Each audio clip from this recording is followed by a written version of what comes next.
माफ़ फरमाइए, उसके मुकर्रर किए हुए पहरेदार हर शख्स के आगे और पीछे लगे हुए हैं जो अल्लाह के हुक्म से उसकी हिफाजत करते हैं। यकीनन अल्लाह किसी कौम की हालत उस वक्त तक नहीं बदलता जब तक वो कौम खुद अपने अंदर तब्दीली पैदा न करे।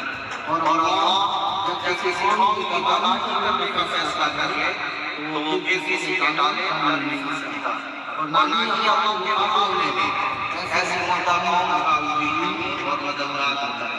सच फरमाया अल्लाह जो आलीशान है।